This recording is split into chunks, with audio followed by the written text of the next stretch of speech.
मैंने जो सपना देखा वो 49 की एज में देखा। पर जब मैं सीढ़ियाँ चढ़ना शुरू की तो ऐसा नहीं कि मैंने अगर एवरेस्ट सोच लिया तो सब चीज़ें हवा में हो गई, ऐसा नहीं था। मैंने हर चीज़ की तैयारी की।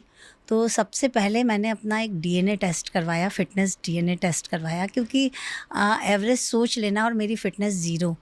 और अगर मैं फ़िटनेस करती भी हूँ इस उम्र में, तो जैसे डॉक्टर ने मुझे कहा कि भई पल्मोनरी एडिमा हो गया, अब आप नहीं जा सकते हैं। तो मुझे नहीं मालूम था कि मेरी बॉडी कैसी है। तो मुझे किसी ने बताया कि इस टाइप का एक टेस्ट होता है, जिससे आप आपका बॉडी टाइप पता कर सकते हैं। तो मेरी सारी चीज़ें बहुत एक्सीलेंट आई उस टेस्ट में। मतलब कि मेरी जो पकड़ है वो कैसी है, मेरे टेंडन्स कैसे हैं, मेरे लिगामेंट्स कैसे हैं, मेरे जॉइंट्स कैसे हैं, हार्ट कैसा है, मेरा लंग्स कैसे हैं, सारी चीज़ एक्सीलेंट आई और मेरे लंग्स आए पुअर। और जबकि आपको पहाड़ चढ़ने के लिए लंग्स की सबसे ज़्यादा ज़रूरत है। पर जब मैंने डॉक्टर से सलाह की तो डॉक्टर का कहना था कि अगर आपका हार्ट एक्सीलेंट है और सारी चीज़ें एक्सीलेंट हैं, तो लंग्स को तो हम इम्प्रूव कर सकते हैं एक्सरसाइज से। तो सबसे पहले मैंने लंग्स पे ही काम शुरू किया और ब्रीदिंग एक्सरसाइज काफ़ी की मैंने।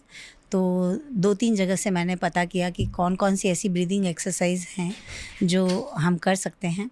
तो मैंने सबसे पहले ब्रीदिंग एक्सरसाइज पे काम शुरू किया। फिर मैंने अपनी फ़िज़िकल फ़िटनेस के लिए काम शुरू किया। मुझे दौड़ना नहीं आता था क्योंकि मेरे लंग्स कमज़ोर थे, तो मुझे साँस जल्दी फूलती थी। मैंने बहुत धीरे-धीरे दौड़ना शुरू किया।